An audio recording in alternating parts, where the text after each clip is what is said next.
Assalamualaikum. So I hope you all are doing good. So this is our second class for MCQs of the chapter Cost, Revenue and Profit. So let's start without any further delays. Okay, let's start. Okay, so MCQ number 36. ठीक है, 36 MCQ number 36. Sir MCQ number 36 क्या कहता है, सुनिएगा. What makes what makes specialization easier? MCQ number 36 क्या कह रहा है? What makes specialization easier? The imposition of tax, no. The protection of trade, um, the protection of trade, no. इससे तो स्पेशलाइजेशन आसान नहीं होगी, मुश्किल हो जाएगी ना. The system of barter, barter system क्या होता था? गुड्स के बदले गुड्स एक्सचेंज होते थे. सर बार्टर सिस्टम क्या होता था? बार्टर सिस्टम के अंदर गुड्स के बदले में गुड्स एक्सचेंज होते थे, तो ये भी नहीं होगी. बार्टर सिस्टम भी नहीं हो सकता, सही कह रहा हूँ. The use of money, yes, the use of money. ठीक है, इसका आंसर होगा 36 का D, the use of money. ठीक है, इजी था ये तो. 37, the table shows proportion of working population in different sector in 3 country. ठीक है भाई, 3 कंट्री हैं, Iran, Nepal, UK. Agriculture, manufacturing, service, 3 sector दिए गए. ठीक है, तो अब आप देख के बताओ, अब आप इस एमसीक्यू में देख के बताओ किस सेक्टर के अंदर, किस सेक्टर के अंदर कौन सबसे ज्यादा अच्छा है. जैसे कि अगर हम एग्रीकल्चर देखें ना, तो एग्रीकल्चर में नेपाल जीत रहा है. ठीक है, अगर हम मैन्युफैक्चरिंग देखें तो मैन्युफैक्चरिंग में यूके, यूके जीत रहा है. और अगर हम सर्विस देखें तो सर्विस के अंदर भी यूके जीत रहा है. ठीक है, so what can be concluded from the table? क्या चीज कंक्लूड हो सकती है? आ जाए देखते हैं. Iran has fewer people working in manufacturing than the UK. ये कह रहा है ईरान के पास सबसे कम लोग हैं, यूके से सबसे कम लोग हैं. नहीं, Iran has fewer people working in manufacturing than in UK. और मैन्युफैक्चरिंग बोल रहे हैं, ये मैन्युफैक्चरिंग का टेबल है. बोल रहा है ईरान में कम लोग हैं मैन्युफैक्चरिंग में, और यूके में ज्यादा हैं. सही तो कह रहा है ये. आओ देखते हैं ना, दूसरा ऑप्शन देखते हैं. Nepal is a developed country. Nepal का देखो, नेपाल के 3 सेक्टर मैंने मार्क कर दिए. नेपाल का एग्रीकल्चर है 93%, मैन्युफैक्चरिंग है 2% और सर्विस है 5%. तो नेपाल डेवलप्ड नहीं है, नेपाल डेवलपिंग है. क्योंकि नेपाल किसके ऊपर डिपेंडेंट है? प्राइमरी सेक्टर के ऊपर. सर ये एग्रीकल्चर प्राइमरी सेक्टर है, मैन्युफैक्चरिंग सेकेंडरी सेक्टर है और सर्विस टेरिशरी सेक्टर है. तो नेपाल डेवलप्ड नहीं है, नेपाल डेवलपिंग है. तो ए और बी तो गलत है. Services are more developed in Iran than in Nepal. ये बोल रहा है सर्विस, सर्विस के कॉलम की बात कर रहा है. सर्विस ईरान में ज्यादा डेवलप्ड है, नेपाल में कम डेवलप्ड है. हाँ यही सही लग रहा है मुझे तो. ठीक है, आओ डी वाला पढ़ते हैं. The UK is dependent on the primary sector. बेटा यूके, यूके प्राइमरी के ऊपर नहीं है डिपेंडेंट. यूके किसके ऊपर डिपेंडेंट है? यूके टर्शरी के ऊपर डिपेंडेंट है. तो डी भी गलत है. ठीक है, डी भी गलत है. सही है, सही. बेटा सबसे ज्यादा जो टेबल जो कंक्लूड कर रहा है ना, जो मुझे दिख रहा है, वो मुझे यही दिख रहा है कि सर्विस ज्यादा डेवलप्ड है ईरान में, नेपाल में नहीं है. ठीक है, ओके. 38, इन 2005 world oil prices increased significantly. ये कह रहा है 2005 में दुनिया में वर्ल्ड की ऑयल प्राइसेस बढ़ गई. ठीक है, what effect would an increase in oil price have on a firm that transports product for other firm? What effect would an increase in oil price have on a firm that transports product for other firms? क्या होगा अगर दुनिया में oil की price बढ़ जाएगी, तो उस फर्म के ऊपर क्या क्या इफेक्ट होगा जिसकी जो दूसरी फर्म को ट्रांसपोर्ट करती होगी. तो मुझे एक बात बताओ, average fix cost will increase, no. Profit will increase, नहीं, प्रॉफिट इंक्रीज नहीं होगा, प्रॉफिट डिक्रीज होगा. ठीक है, अच्छा. Total fix cost will increase, नहीं. Variable cost will increase, yes, variable cost बढ़ेगी ना भाई. जब ऑयल की प्राइस बढ़ जाएगी तो ट्रांसपोर्टेशन कॉस्ट बढ़ जाएगी. सही कह रहा हूं, तो इसलिए 38 का आंसर है डी. आप सब स्कूल जाते हैं, वैन वाला अपनी फीस बढ़ा देता है. क्यों फीस बढ़ाता है? क्योंकि पेट्रोल महंगा हो जाता है. सही है, ओके है. 39 वाला 1 सेकेंड एमसीक्यू है. 39 वाला, which statement is correct? Average revenue is total revenue divide by total output. कह रहा है एवरेज रेवेन्यू का फॉर्मूला है total revenue divide by total output. सही तो कह रहा है, total revenue divide by total units, यही है इसका आंसर, लेकिन बाकी पढ़ देता हूँ। Fix cost is total cost plus variable cost, नहीं। Total cost is variable cost multiply by fix cost, नहीं, मल्टीप्लाई नहीं होता, प्लस होता है। Total revenue is fix revenue minus variable revenue, ऐसा कुछ भी नहीं होता। तो 39 का आंसर है ए। ठीक है, ओके, बाकी सारी स्टेटमेंट गलत गलत है। What is a firm seeking profit maximisation trying to achieve. भाई एक फर्म का ऑब्जेक्टिव है प्रॉफिट मैक्सिमाइजेशन, वो क्या अचीव करना चाह रहा है? एक फर्म का ऑब्जेक्टिव है प्रॉफिट मैक्सिमाइजेशन, वो क्या अचीव करना चाह रहा है? Fastest rate of profit growth, fastest rate of profit growth, no. Highest level of profit per unit, no. Highest level of total profit, yes. Lowest level of total cost, no. तो 40 का answer है C. ठीक है, 41 again very easy है। An economics student made the following statement about cost of production. Average cost remains the same at all levels of output. ये statement incorrect है बेटा। Average cost कम भी होती है, एवरेज कॉस्ट बढ़ती है। एवरेज कॉस्ट क्यों कम होती है? क्योंकि business economies of scale achieve करेगा। एवरेज कॉस्ट क्यों बढ़ेगी? क्योंकि business diseconomies of scale achieve करेगा। Fix cost can exist when there is no output, हाँ, चाहे यूनिट्स हो नहीं हो, फिक्स कॉस्ट तो देनी है, ये सही है। और ये वाली स्टेटमेंट गलत है। Sir total cost can include both fix cost and variable cost, ये स्टेटमेंट भी सही है भाई। टोटल कॉस्ट का फॉर्मूला है fix cost plus variable cost, तो ये भी सही कह रहा है। Total variable cost falls as output increases, ये बोल रहा है अगर आउटपुट बढ़ेगा तो कॉस्ट कम होगी, जरूरी नहीं है। अगर आउटपुट बढ़ता है तो कॉस्ट, कॉस्ट क्या बोल रहा है, वेरिएबल कॉस्ट गिरेगी, नहीं। अगर आउटपुट बढ़ेगा तो वेरिएबल कॉस्ट बढ़ेगी, गिरेगी नहीं। ये गलत कह रहा है, क्या कह रहा है? जैसे जैसे वेरिएबल आउटपुट बढ़ेगा वेरिएबल कॉस्ट गिरेगी, नहीं, ऐसा तो नहीं होता ना।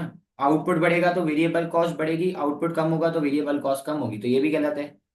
How many of these statements are correct? सिर्फ दो स्टेटमेंट करेक्ट है। ठीक है, तो 41 इज बी। ओके, सिर्फ दो स्टेटमेंट करेक्ट है, बाकी सब गलत है। ठीक है, 42। Okay, a Japanese company which has spare capacity has agreed to refine 20,000 barrels of oil for a Chinese company. एक जापानीज कंपनी, उसने डिसाइड करा है कि वो 20,000 बैरल्स ऑफ ऑयल रिफाइन करेगा एक चाइनीज कंपनी के लिए। What is likely to happen in the Japanese firm to fix cost, to variable cost and to total cost. Fix cost को क्या होगा, वेरिएबल कॉस्ट को क्या होगा, टोटल कॉस्ट को क्या होगा, बताओ जरा। हाँ भाई, फिक्स कॉस्ट को क्या होगा, फिक्स कॉस्ट को, फिक्स कॉस्ट को क्या होगा? फिक्स कॉस्ट तो बदली नहीं होगी ना भाई, फिक्स कॉस्ट तो बदली नहीं होगी, उसके पास जगह ऑलरेडी पड़ी हुई है, उसके पास जगह ऑलरेडी पड़ी हुई है, वो उस जगह के लिए ऑलरेडी पैसे दे रहा है, बस अब वो उस जगह को, उस स्पेयर कैपेसिटी को, उस खाली जगह को इस्तेमाल करेगा, क्या करके, ऑयल को रिफाइन करेगा। तो फिक्स कॉस्ट तो सेम रहेगी, तो आंसर सी है या डी है? ए और बी तो गलत है। सर वेरिएबल कॉस्ट बढ़ेगी और टोटल भी बढ़ जाएगा, ठीक है, तो आंसर है सी। ठीक है, आंसर है सी। फिक्स कॉस्ट सेम रहेगी, वेरिएबल कॉस्ट बढ़ेगी और टोटल भी बढ़ेगी। सर कि ऐसा क्यों होगा बेटा, बताओ। टोटल कॉस्ट का फॉर्मूला है fix cost plus variable cost, तो फर्ज कर लो भाई, फिक्स कॉस्ट उतनी ही है, वेरिएबल कॉस्ट बढ़ रही है, तो टोटल कॉस्ट भी, टोटल कॉस्ट जो फाइनल आंसर होगा वो भी बढ़ जाएगा। तो यही तो है भाई, वेरिए टोटल कॉस्ट भी बढ़ेगी और वेरिएबल कॉस्ट भी बढ़ेगी और फिक्स कॉस्ट सेम रहेगी, इसलिए सी करा। ठीक है, 43 आप करके दे, मैं आपको 2 मिनट दे रहा हूँ 43 के लिए। ठीक है, 43 ऐसा सिमिलर हम लोगों ने कल करा था। Okay, I think I should start with 43। A firm sell its product for $10। ठीक है भाई, ये एक प्रोडक्ट $10 का बेच रहा है। इट प्रोड्यूसेस 100 यूनिट्स, ठीक है, ये प्रोड्यूस कर रहा है 100 units. Its average variable cost is 5, its average fix cost is 2। सही है, average fix cost average variable cost दी हुई है। How much profit does the firm makes from selling 100 units. देखो, अब दो तरीके हैं, एक लंबा तरीका एक छोटा तरीका है। मैं आपको छोटा तरीका बताता हूँ। मुझे बताएं जरा, टोटल कॉस्ट का फॉर्मूला क्या है? टोटल कॉस्ट का फॉर्मूला है fix cost plus variable cost. Sir total cost का फॉर्मूला क्या है? टोटल कॉस्ट का फॉर्मूला है fix cost plus variable cost. सही कह रहा हूँ जी, सही कह रहा हूँ भाई। तो एवरेज टोटल कॉस्ट का क्या फॉर्मूला होगा? एवरेज टोटल कॉस्ट का फॉर्मूला होगा average fix cost plus average variable cost. तो यार एवरेज वेरिएबल कॉस्ट कितनी है? एवरेज वेरिएबल कॉस्ट है 5, एवरेज फिक्स कॉस्ट है 2। तो एवरेज टोटल कॉस्ट कितनी हो गई? 7। और कितने यूनिट बना रहा है ये? 100। तो ये एवरेज एवरेज है 1 यूनिट की 7, तो 100 यूनिट की कितनी हो गई? 100 यूनिट से मल्टीप्लाई करूंगा तो टोटल आ जाएगी ना, टोटल कितनी आ जाएगी? 700। अब यार टोटल रेवेन्यू का फॉर्मूला क्या है बेटा? टोटल रेवेन्यू का फॉर्मूला है price into quantity. Sir total revenue का फॉर्मूला क्या है? प्राइस इंटू क्वांटिटी ना। तो भाई प्राइस कितनी है? 10 रुपए का बेच रहा है, 100 यूनिट्स हैं इसके पास, तो टोटल रेवेन्यू आ गया 1000। तो यार जरा बताना प्रॉफिट का फॉर्मूला क्या है भाई? प्रॉफिट का फॉर्मूला क्या है? प्रॉफिट का फॉर्मूला है total revenue minus total cost. तो भाई रेवेन्यू है 1000, कॉस्ट है 700, तो प्रॉफिट आ गया कितने का? 300 का। तो आंसर है डी। ठीक है, पूरा सॉल्व करके दे दिया। ये गलत हुआ अगर किसी का तो अफसोस होना चाहिए आपको। What is an advantage if a region specializes in a narrow range of product? अगर अगर अगर एक रीजन जो है ना वो अम, अगर एक रीजन बहुत सारे प्रोडक्ट्स के अंदर स्पेशलाइज हो जाएगा तो इससे क्या होगा? क्या एडवांटेज है? What is an advantage? इसका क्या एडवांटेज है? क्या एडवांटेज है इसका? बताओ। अगर एक रीजन स्पेशलाइज हो जाएगा तो other regions will become over dependent on the region. ये कोई फायदा नहीं है, ये फैक्ट है। Scarce resources are being used more efficiently, yes. Level of production in region will decrease, no, गलत कह रहा है, बढ़ेगी। The region system of transport is improved, सही है, लेकिन ये पूछ रहा है एडवांटेज क्या है। तो एडवांटेज ये है भाई, स्केर्स रिसोर्सेज जो है ना वो एफिशिएंटली यूज होंगी क्योंकि बिजनेस स्पेशलाइजेशन की तरफ जा रहा है। सही है। अगला वाला 1 सेकेंड एमसीक्यू है 45। What will an individual be doing to be describe as a secondary sector? अगर एक इंडिविजुअल सेकेंडरी में काम कर रहा है तो वो कौन सा वर्कर होगा बेटा? ये बता दो। सेकेंडरी सेकेंडरी क्या होती है? Secondary sector is concerned with manufacturing of goods and services. Sir secondary sector क्या है बेटा? सेकेंडरी सेक्टर वो सेक्टर है जो मैन्युफैक्चरिंग के रिलेटेड है, गुड्स एंड सर्विसेज की। Working in a firm that grows fruits and trees, working in a firm that produces machines for other firm, working in a government passport office reception area। सी और D tertiary है, ठीक है। B जो है ना वो secondary sector है, ए जो है वो प्राइमरी सेक्टर है, रॉ मटेरियल्स वाला काम कर रहा है, ये नेचुरल रिसोर्स का काम कर रहा है। तो 45 का आंसर है बी। ठीक है ना, 45 का आंसर है बी। ठीक है। 46। 46, the financial director of a company adds up expenditure on items such as electricity, petrol, diesel, fuel and raw material। इसने क्या क्या ऐड करा? इलेक्ट्रिसिटी, पेट्रोल, डीजल, फ्यूल और रॉ मटेरियल। ये सारा क्या है? ये सारी कौन सी कॉस्ट है? वेरिएबल है, फिक्स्ड है? ये सारी की सारी कौन सी है भाई? ये सारी की सारी कौन सी कॉस्ट है? ये सारी की सारी वेरिएबल कॉस्ट है, ठीक है। सही है। The director then divides total by the firm's output. ये क्या कर रहा है? ये जो कॉस्ट है ना इसकी, जो टोटल कॉस्ट है, कौन सी कॉस्ट है? Variable cost. ये क्या कर रहा है? ये टोटल वेरिएबल कॉस्ट को टोटल यूनिट से डिवाइड कर रहा है। तो इसके पास क्या आ जाएगा भाई? ये टोटल वेरिएबल कॉस्ट को टोटल यूनिट से डिवाइड कर रहा है, तो इसके पास आ जाएगी एवरेज वेरिएबल कॉस्ट। क्या आ जाएगी? इसके पास क्या आ जाएगी? एवरेज आ जाएगी ना भाई, एवरेज निकालना है ना, तो इसका आंसर क्या है? Average variable cost. ठीक है, बाकी सारे ऑप्शन गलत हैं। सही है। Okay. A business aims to maximise profit, to this what will it have to do? भाई बिजनेस को प्रॉफिट को बढ़ाना है, तो प्रॉफिट को बढ़ाने का तरीका क्या है? टोटल रेवेन्यू को बढ़ा दो, टोटल कॉस्ट को कम कर दो। यानी कि टोटल रेवेन्यू को मैक्सिमाइज करो और टोटल कॉस्ट को कम कर दो। टोटल रेवेन्यू को मैक्सिमाइज करो, टोटल कॉस्ट को कम कर दो, तो आपके पास ऑटोमेटिक प्रॉफिट आ जाएगा। ठीक है, आपके पास ऑटोमेटिक प्रॉफिट आ जाएगा। कैसे आएगा भाई? टोटल प्रॉफिट को मैक्सिमाइज करना है तो क्या करे भाई? टोटल रेवेन्यू को बढ़ा दो, टोटल सेल्स को कम कर दो, टोटल रेवेन्यू को बढ़ा दो, टोटल सेल्स को कम कर दो, तो maximise the difference between revenue and production cost. अच्छा भाई, तो क्वेश्चन था business aims to maximise profit ना। एक बिजनेस प्रॉफिट को मैक्सिमाइज करना चाह रहा है तो कैसे करेगा? Maximise the difference between revenue and total cost. Total cost और टोटल रेवेन्यू के दरमियान डिफरेंस को मैक्सिमाइज कर ले तो उसका प्रॉफिट मैक्सिमाइज हो जाएगा। ठीक है। 48। 48। ठीक है। The following report appeared in a newspaper. ठीक है भाई, क्या रिपोर्ट आई देखते हैं। British American tobacco BAT the cigarette producer said that it will invest 1.5 million in China during the next 2 years as it is to set up new factory.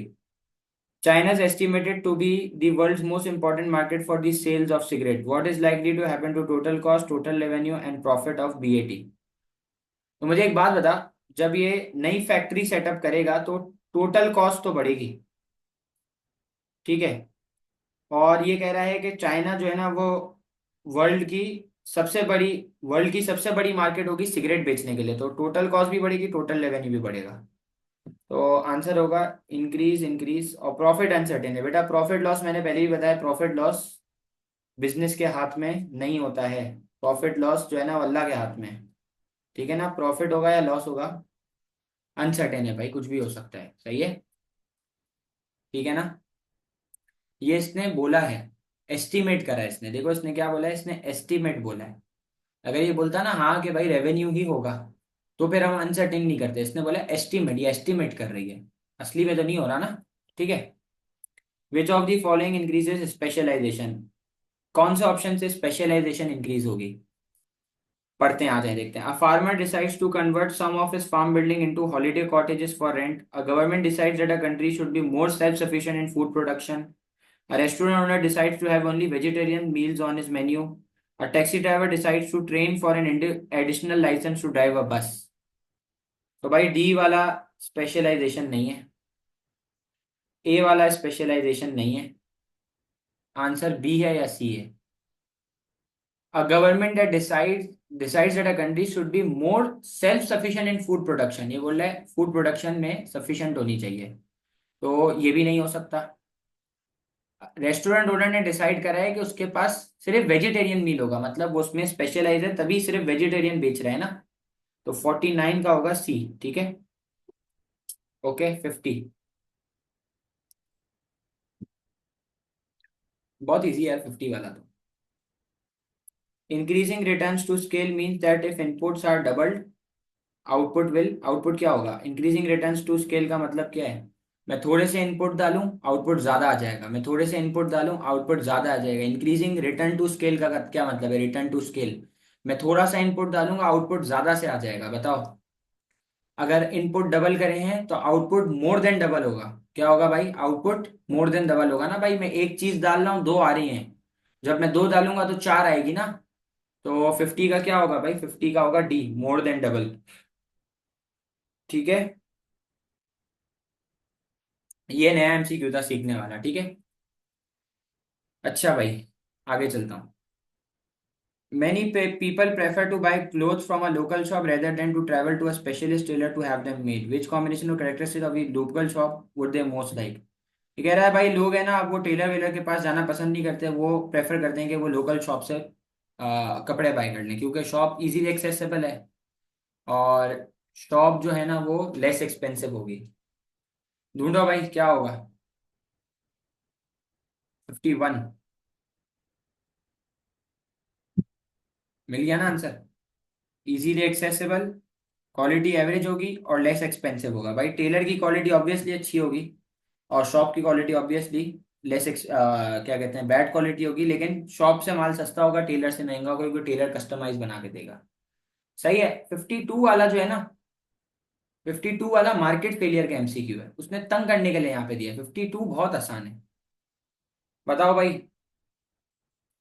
Which cost will be reduced if a factory decides to decrease the amount of pollution to the environment? कौन सी cost reduce होगी, कौन सी cost reduce होगी बेटा, pollution pollution को decrease कर रहा है, तो कौन सी कॉस्ट डिक्रीज होगी, एक्सटर्नल कॉस्ट ना बेटा। एक्सटर्नल, वो एक्सटर्नल कॉस्ट याद है क्या होती है, external cost is a cost which is borne by third party ना, ठीक है। How does a firm guarantee that it makes the maximum profit, भाई फर्म मैक्सिमम प्रॉफिट कैसे बनाएगी, by maximising the difference between total revenue and total cost. Profit की definition क्या है, profit is the difference between total revenue and total cost. तो अगर firm को अपने प्रॉफिट को मैक्सिमाइज करना है तो क्या करे भाई, टोटल रेवेन्यू और टोटल कॉस्ट के दरमियान गैप को मैक्सिमाइज कर ले, ठीक है। 53A, 54,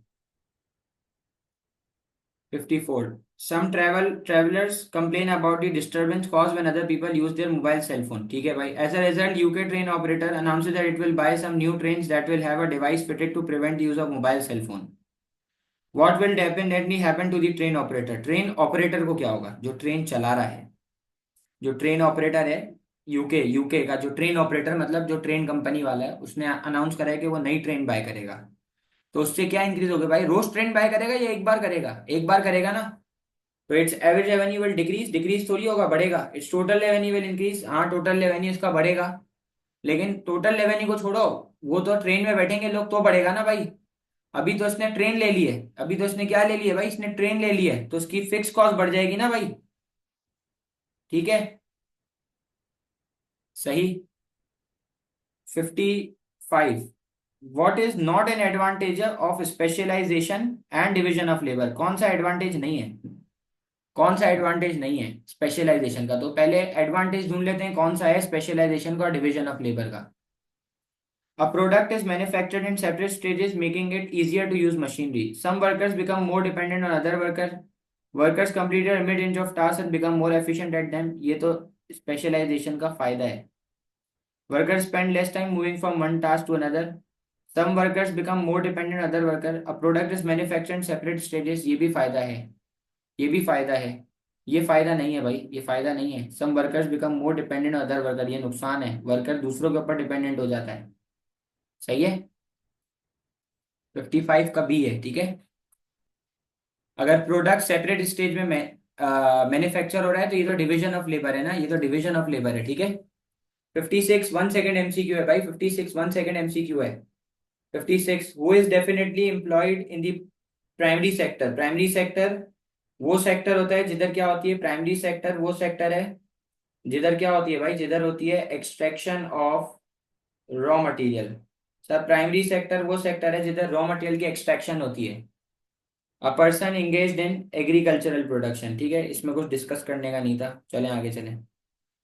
Cadbury Cadbury Cadbury Schweppes the confectionery business is reported to want to reduce the number of its offices in an attempt to decrease its general and administrative cost. इसको अपनी general और administrative cost को decrease करना है. Which type of cost the Schweppes hope to decrease? इसको अपनी administrative और general cost को कम करना है. एडमिन और जनरल कॉस्ट को. बेटा एडमिन कॉस्ट कौन सी है? फिक्स है, वेरिएबल है? एडमिन एडमिन एडमिन जो अकाउंटेंट वगैरह है, ये फिक्स है, वेरिएबल है? फिक्स है ना भाई, उसको तो हर हाल में पैसे देने हैं. एडमिनिस्ट्रेटिव कॉस्ट फिक्स कॉस्ट है भाई, हर हाल में देने हैं, काम चले नहीं चले. सेंटर के जो एडमिन होती है उसको तो पैसे देने हैं ना. तो ये कौन सी कॉस्ट को रिड्यूस करना चाह रहा है? फिक्स कॉस्ट को. ठीक है. तो 57 इज सी. इजी है, इजी है. 57 भी इजी था भाई. ठीक हो गया. 58. चले भाई. 58. एक कोई बच्चा है वो खोल ले. A firm has fix cost of $20 and variable cost. ये आउटपुट दिया हुआ है 10 20 30 40. इस पे वेरिएबल दी हुई है 40 60 80 100. What happens to average total cost over this output? Average total cost को क्या होगा? बेटा मेरी बात सुनना आप. इसने वेरिएबल कॉस्ट दी हुई है और इसने फिक्स कॉस्ट दी हुई है. मैं टोटल कॉस्ट निकाल लूं पहले? मैं कैलकुलेटर खोल लूं जरा. अच्छा भाई, मुझे बताओ जरा फिक्स कॉस्ट कितनी है? फिक्स कॉस्ट है 20 ना. तो टोटल कॉस्ट आ जाएगी. टोटल कॉस्ट कैसे आ जाएगी? 40 + 20 कितना हो जाएगा? 40 + 20 60 हो जाएगा. ठीक है. टोटल कॉस्ट 60 हो जाएगी. 60 + 20 कितना हो जाएगा? 80. 80 + 20 कितना हो जाएगा? 100. 100 + 20 कितना हो जाएगा? 120. तो ये आ गई टोटल कॉस्ट. अब निकाल के चेक करते हैं बेटा. टोटल कॉस्ट दी हुई है 10 यूनिट्स पे 60 है, तो 1 यूनिट की निकालनी है. तो एवरेज कॉस्ट कैसे आएगी बेटा? Total cost upon total units. तो 60 डिवाइड बाई 10 आ जाएगा 6. उसके बाद आएगा 80 डिवाइड बाई 20 आ जाएगा 8 4 ज़ा 4 आ जाएगा. उसके बाद आ जाएगा 100 डिवाइड बाय 30. तो ये आ जाएगा 3.33 आई गेस. उसके बाद आ जाएगी 120 डिवाइड बाय 40. तो 40 80 120. तो ये आ जाएगी 3. तो एवरेज कॉस्ट पहले 6 थी, फिर 4 थी, फिर 3.3, उसके बाद 3. तो एवरेज कॉस्ट कंटिन्यूसली गिर रही है. ठीक है. तो इसका आंसर है ए. ठीक है, इसका आंसर है ए. सही कह रहा हूँ? चले भाई 59, बहुत इजी है, 59 करके दें, 59। The table shows total cost of a firm it can sell the units for $4। ये यूनिट्स दिए हुए हैं, ये टोटल कॉस्ट दी हुई है। How many units with the firm produce to maximise profit, बहुत आसान है बेटा। इसने हमारे पास यूनिट्स दिए हुए हैं, इसने हमें यूनिट्स दिए हुए हैं, कितने का बिक रहा है, ये कितने का बेच रहा है, $4 का। तो $4 जो है ना, ये $4 इसकी प्राइस है, सही कह रहा हूँ, ये $4 इसकी प्राइस है। तो रेवेन्यू आ जाएगा, हाँ आ जाएगा सर। टोटल रेवेन्यू का फॉर्मूला क्या है बेटा? टोटल रेवेन्यू का फॉर्मूला है प्राइस इंटू क्वांटिटी। तो क्या आएगा भाई, 5 इंटू 4 20 हो जाएगा, 6 इंटू 4 हो जाएगा 24, 6 4 जा 24, 6 12 18 24, 7 4 जा कितना हो जाएगा, 7 4 जा हो जाएगा 7 14 21 28, 8 4 जा कितना हो जाएगा 32। ये आ गया हमारे पास revenue. Sir profit profit profit profit कैसे आता है? प्रॉफिट का फॉर्मूला है total revenue minus total cost. तो भाई ये आपके पास टोटल कॉस्ट है, ये आपके पास टोटल रेवेन्यू है। तो प्रॉफिट, एक काम करता हूँ, प्रॉफिट में यहाँ ऊपर लिख देता हूँ, ठीक है, इधर मैं ऊपर प्रॉफिट लिख देता हूँ। बताओ भाई प्रॉफिट कितना है? प्रॉफिट कितना है बताना भाई जरा। रेवेन्यू है 20 और कॉस्ट है 17। रेवेन्यू है 20, कॉस्ट है 17, तो प्रॉफिट कितने का है? पहले है 3 का, उसके बाद 24 का रेवेन्यू है, 18 की कॉस्ट है। 24 का रेवेन्यू 18 की कॉस्ट है तो 6 हो जाएगा। उसके बाद 28 का रेवेन्यू है, 21 की कॉस्ट है, तो कितना आ जाएगा भाई, 7 आ जाएगा। उसके बाद 32 की रेवेन्यू है, 23 की कॉस्ट है। तो ये हो जाएगा आई गेस 23, 33, 9। बताओ भाई सबसे ज्यादा प्रॉफिट कब है? 9 पे ना। 9 पे कितने यूनिट्स बन रहे हैं? 8 यूनिट्स, तो इसका आंसर है डी। ठीक है, इसका आंसर हो गया डी, बहुत इजी था ये। 60, what benefit is likely to result from the extension of specialization with in manufacturing. भाई अगर मैन्युफैक्चरिंग में एक बंदा स्पेशलाइज होगा तो क्या होगा? For a consumer, there are more individually made goods. For a consumer, there would be a lower cost of living. For an employee, job satisfaction and increase. For an employee, the nature of work is more varied. भाई 60 का तो D वाला गलत है। D वाला गलत है या सही है 60 का? 60 का डी तो गलत है, ठीक है। नेचर ऑफ वर्क वेरी नहीं होगा, नेचर ऑफ वर्क सेम रहेगा। For an employ job satisfaction will increase. For a consumer cost of living would be low. Yes, यही आपका आंसर है, 60 का ए है। सर ए क्यों है? बेटा स्पेशलाइजेशन से आपकी एवरेज कॉस्ट कम होती है, जिसकी वजह से आपकी प्राइस कम होगी तो कंज्यूमर को फायदा होगा, ठीक है। 61,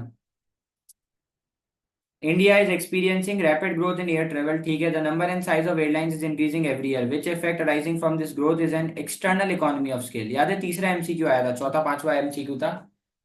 इकोनॉमीज ऑफ स्केल का मतलब है एवरेज कॉस्ट का कम होना, और एक्सटर्नल का मतलब है किसी दूसरे की एक्ट की वजह से मेरी एवरेज कॉस्ट कम हो गई। Banks are prepare to lend to large airlines other than smaller airlines, ये नहीं हो सकता। Fuel suppliers charge less to airlines that buy in bulk. Institutes are established to train flight crew. बेटा institutes institutes establish करे गए हैं जिससे flight crew को ट्रेन करा जाता है, तो इसका आंसर आई गेस सी होगा। किसी और के इंस्टीट्यूशन से मेरे बंदों को, मेरे मेरे पायलट्स को ट्रेनिंग मिल रही है, मेरे क्रू को ट्रेनिंग मिल रही है, तो मेरी एवरेज कॉस्ट बढ़ेगी कम होगी? मेरी एवरेज कॉस्ट कम होगी, तो 61 का सी है। चले भाई 62, 62 करके दें, 62, 62। The table shows value of output for some parts of an economy, ठीक है। Fishing, mining, manufacturing, financial service, other service. Which conclusion may be drawn from these statistics? Okay, बताओ भाई पहला कौन सा है? ये प्राइमरी है, ये भी प्राइमरी है, मैन्युफैक्चरिंग सेकेंडरी है, ये टर्शरी है, और अदर सर्विसेज, सर्विसेज है, तो सर्विसेज अगेन टर्शरी है। तो प्राइमरी का टोटल कितना है, आओ चेक करते हैं। प्राइमरी का टोटल हो गया 25 और 20, 35 45 48। प्राइमरी का टोटल हो गया 48। मैन्युफैक्चरिंग तो है ही 130.5, और सर्विस का हो गया 270.5। तो सबसे ज्यादा सर्विस है, फिर सेकेंडरी, फिर primary. The territory sector was the most valuable, yes. Okay, चलो आगे। चलो, a firm which sells its product for $6 has the following total cost. ठीक है भाई। ठीक है, विच स्टेटमेंट इज करेक्ट भाई? टोटल कॉस्ट दी हुई है, यूनिट्स दिए हुए हैं, एवरेज कॉस्ट निकाल सकता हूँ। एवरेज कॉस्ट का फॉर्मूला क्या है बेटा? Total cost upon total units, ये फॉर्मूला है, ठीक है। तो 40/0 कितना होगा? 40/0 आएगा, 40/0, 40/0 क्या होगा? जीरो होगा आई गेस। 40/0 अनडिफाइंड, छोड़ो, खैर इधर आ जाओ। 100/10 कितना होगा? 10 होगा। 120/20 कितना होगा? 6। उसके बाद आएगा 150/350, 5 आएगा। तो average cost is lowest when 10 units are produced. Average cost कम है जब 10 यूनिट्स है, नहीं 10 यूनिट पे तो सबसे ज्यादा है, तो गलत हो गया। The firms break even when 10-20 units are sold. पता नहीं, their firm has no fix cost.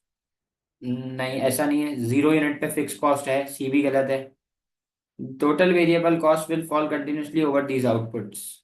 Total variable cost गिर रही है, टोटल वेरिएबल कॉस्ट गिर रही है, टोटल वेरिएबल कॉस्ट गिर रही है। नहीं यार, इसने बताया हुआ ही नहीं है वेरिएबल कॉस्ट कितनी है, तो कैसे बोल दोगे गिर रही है? ठीक है ना। तो इसका आंसर बी बनता है। और बी कैसे, ये भी प्रूफ कर सकता हूँ डायरेक्ट। अगर आप बोलते हो लंबी करके प्रूफ कर दूँ तो कर देता हूँ। एक एक यूनिट कितने का बिक रहा है? $6 का ना। इसने यूनिट दिए हुए, टोटल कॉस्ट दी हुई है, बिल्कुल सब दी हुई है। एक काम करते हैं, प्रॉफिट निकाल लेते हैं, ठीक है। काम करते हैं, प्रॉफिट निकाल लेते हैं। मुझे बताओ जरा, प्रॉफिट का फॉर्मूला क्या है? Total revenue minus total cost, ठीक है। तो रेवेन्यू निकालते हैं जरा। पहले आएगा 0 × 6, 0 × 6। पहले मैं काम करता हूँ, ऊपर रेवेन्यू निकाल देता हूँ, ठीक है। ऊपर आपको रेवेन्यू निकाल के दे देता हूँ, रुको। चलो, ऊपर आपको रेवेन्यू निकाल देते हैं, आ जाए। ऊपर आपको रेवेन्यू निकाल देते हैं, ठीक है। तो भाई टोटल रेवेन्यू का फॉर्मूला है प्राइस इंटू क्वांटिटी। ऊपर रेवेन्यू निकाल दूं आपको?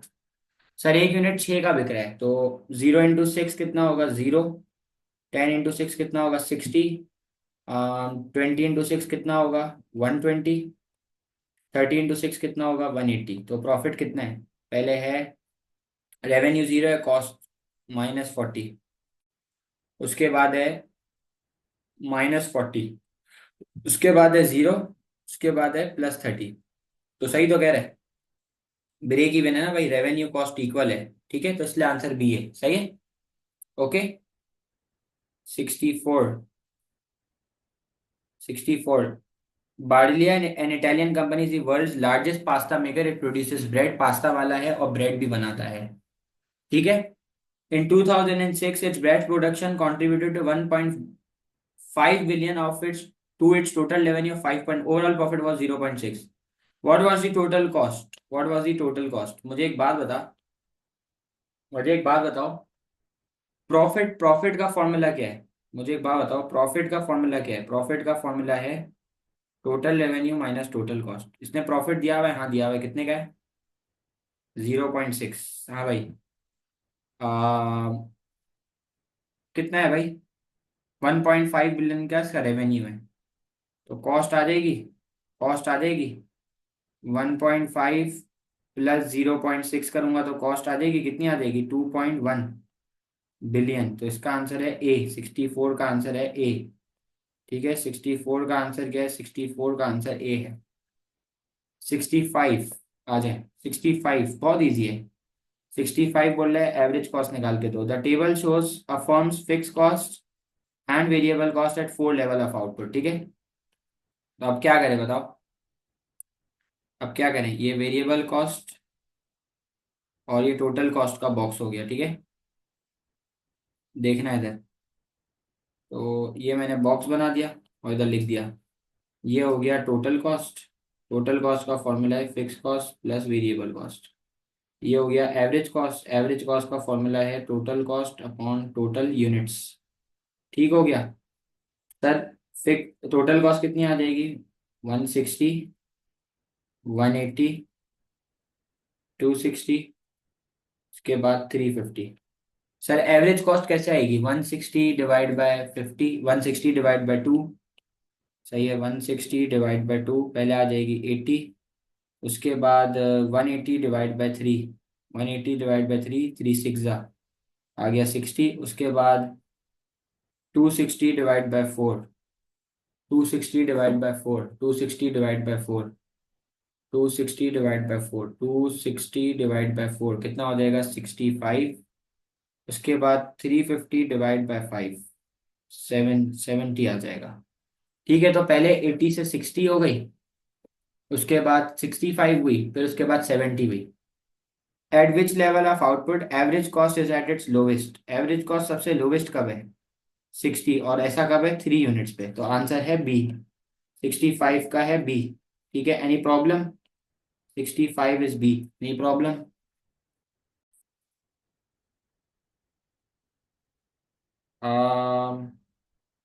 Last four. Firms often advertise that they specialize in providing certain product or service. What is an advantage of such specialization? Specialization का फायदा क्या है? The firm's average cost of production is likely to fall. Average cost कम होगी, इसके अलावा तो और कोई फायदा नहीं है। वर्कर मोटिवेट भी होगा, लेकिन फर्म को क्या एडवांटेज है? वर्कर को नहीं पूछ रहा है, ये पूछ रहा है फर्म को क्या एडवांटेज है। फर्म को तो यही फायदा है, उसकी एवरेज कॉस्ट कम होगी। 67. The table shows contribution to GDP made by four different countries. Which statement is correct? भाई Bangladesh, China, Philippine, US. Service, industry, agriculture, कौन कौन से सेक्टर है भाई? पहला सर्विस है, टर्शरी है, फिर इसके बाद प्राइमरी है, उसके बाद सेकेंडरी है, उसके बाद प्राइमरी है। ठीक है, सेकेंडरी है, उसके बाद प्राइमरी सेक्टर है। तो भाई बांग्लादेश में एग्रीकल्चर ज़्यादा है, चाइना के अंदर सेकेंडरी ज़्यादा है, फिलीपाइन के अंदर टर्शरी ज़्यादा है, यूएस के अंदर टर्शरी ज़्यादा है। ठीक है। Most production in Bangladesh was in tertiary sector. नहीं, मोस्ट प्रोडक्शन टेरिशरी में नहीं, एग्रीकल्चर में। Most production in China was in primary sector. China में प्राइमरी में नहीं है, चाइना में सेकेंडरी में। Most production in Philippine was in secondary sector. No, ये भी गलत है। Most production in US was in tertiary sector. Yes, ये सही है। 67 का सी। सबसे ज्यादा प्रोडक्शन यूएस में टर्शरी सेक्टर के अंदर थी। सही कह रहा हूँ? 68। If a firm increases output what will happen to the average fix cost? ये बोल रहा है अगर आउटपुट बढ़ेगा तो एवरेज फिक्स कॉस्ट को क्या होगा? बताना भाई जरा। एवरेज फिक्स कॉस्ट का फॉर्मूला क्या होगा? Average total fix cost upon total units. तो वैसे तो मैं रट्टा लगवा सकता हूँ आपको कि एवरेज फिक्स कॉस्ट का रूल क्या कहता है कि जैसे जैसे यूनिट्स बढ़ेंगे ना, जैसे जैसे यूनिट्स बढ़ेंगे एवरेज फिक्स कॉस्ट कम हो जाएगी, क्योंकि वो स्प्रेड होती रहेगी। जैसे भाई फर्ज कर लो पहले 1000 है और 10 यूनिट्स हैं, तो आ गई आपकी कितनी? 100। ठीक है, 100 पर यूनिट। उसके बाद उसके बाद हो गए 50 यूनिट्स। तो अब आपकी कॉस्ट हो गई, अब आपकी कॉस्ट कितनी हो गई भाई? 20 पर यूनिट। तो जैसे जैसे यूनिट बढ़ेंगे एवरेज कॉस्ट कम होती रहेगी। ठीक है, तो आंसर ए है 68 का। सही है। 69।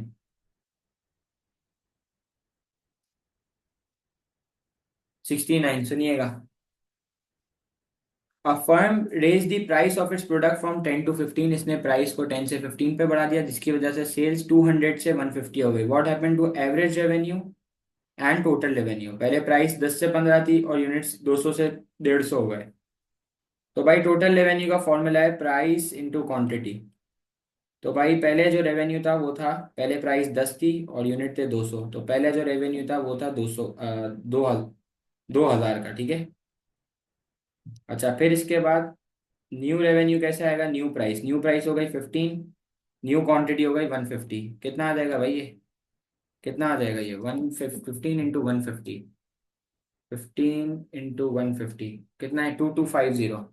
तो रेवेन्यू तो बढ़ गया, ये बात तो देख ली। सर एवरेज रेवेन्यू का क्या फॉर्मूला है? एवरेज रेवेन्यू का फॉर्मूला है total revenue divide by total units. तो भाई बताओ जरा, टोटल रेवेन्यू कितना है? अभी निकाला 2000, और 2000 रेवेन्यू कितने यूनिट्स पे? 200 यूनिट्स पे। तो एवरेज रेवेन्यू कितना आ गया? $10। सर इसके बाद नया एवरेज रेवेन्यू कैसा आएगा? न्यू रेवेन्यू है 2250 और यूनिट्स हैं 150। तो कितना आ जाएगा? 2250 डिवाइड बाय 150। तो 15 आ जाएगा। तो एवरेज रेवेन्यू बढ़ रहा है और टोटल रेवेन्यू भी बढ़ रहा है, दोनों इंक्रीज इंक्रीज है, तो 69 का डी है, ठीक है। सही, 69 क्लियर है। Last, a major computer company announce that its profit has fallen below the predicted level. ऐसा क्यों होगा? प्रॉफिट इसका क्यों प्रिडिक्शन से भी कम हो रहा है? क्यों कम हो रहा है भाई प्रिडिक्शन से भी? Increase advertisement cost generally improve sales, no. Lower price that made a country's product more competitive, no. New technology that reduce sales and lower price, yes. ठीक है। So we are done with 70 MCQs of this chapter. Rest is your homework. Okay. So I hope this is clear to you. Thank you.